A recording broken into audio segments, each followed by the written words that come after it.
I kept up in some ways. Like, I still watched the streams, and I still, like, studied people, because my brain just kind of does that automatically. So I still saw how the game was developing. The things that hadn't caught up were these things. There were technical aspects of the game shield dropping, for example, that I was not good at. And that they're very important, particularly for Sheik, because a lot of her game is moving towards being more of an air fighter. And I did not have the finesse for that. So that took a lot of learning. And then, there were minor things like the ambiguous Fox DI, the fact that people can do that now, like, consistently.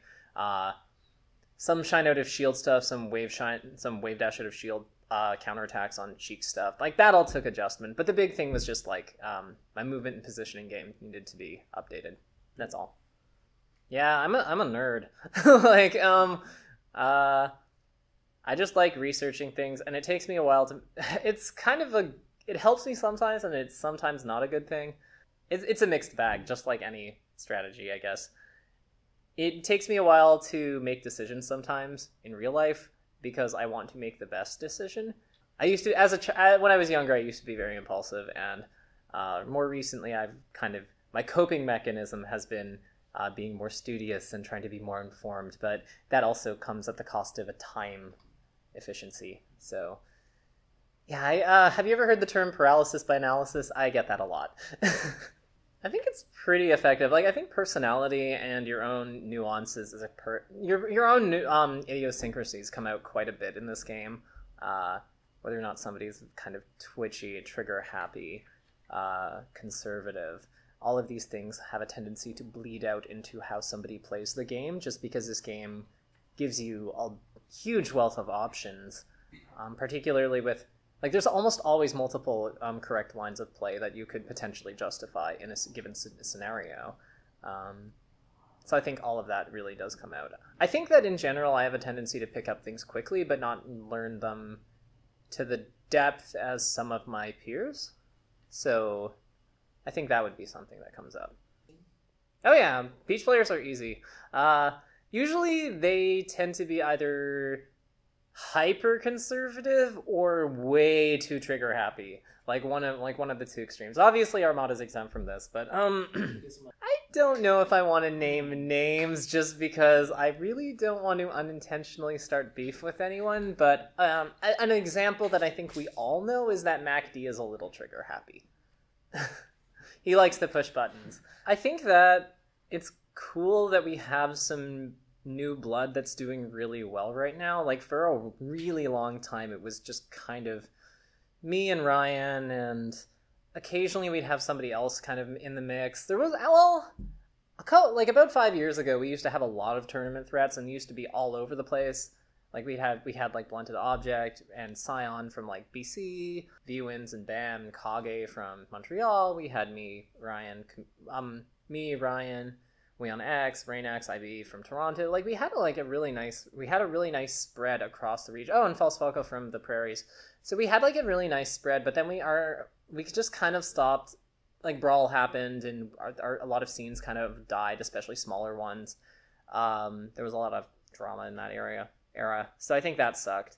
I think that we're now kind of starting to get over it a little bit, and we're starting to rebuild, and it's helped that Melee's getting more momentum, so I think that's a big thing. And I think it's also cool that None has stepped up so much, because I think it gives us someone we can all kind of cheer for as a group. Because he's new. He doesn't have as many of, like, the regional ties as someone like me or Ryan would.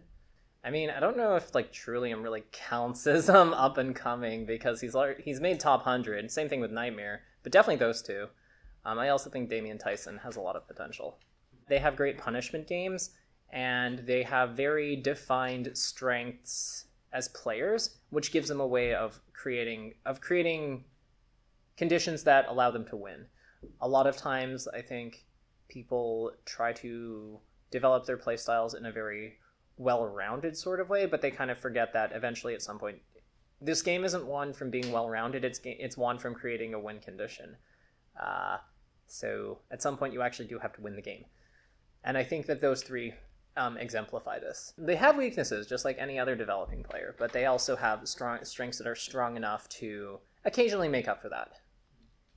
Okay, well, an easy example would be today I had to play Crush. And Crush is kind of a weird player. I played him a couple times in friendlies, and I know that he picks unorthodox options. He has a tendency to tomahawk. He has a lot of weird timing tricks, especially with his up tilts.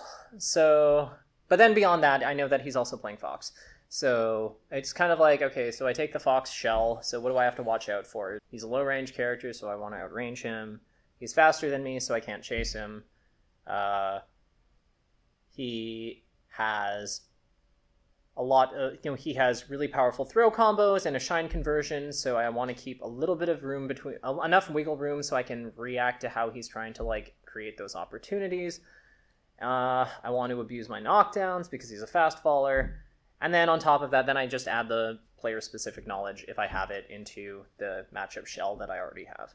So I kind of have like general game plan for the character, and then I have, if I know anything about the character, if I know anything about the player, then I slot that in, and I'm like, okay, so what's the middle ground between this? Where does the compromise exist? And if I don't know anything about the player, then I just kind of mentally leave a bunch of blank lines, and I'm like, okay, and then if we notice tendencies, if we notice habits, then we will do the compromising on the fly. But you start with the shell, like the matchup itself.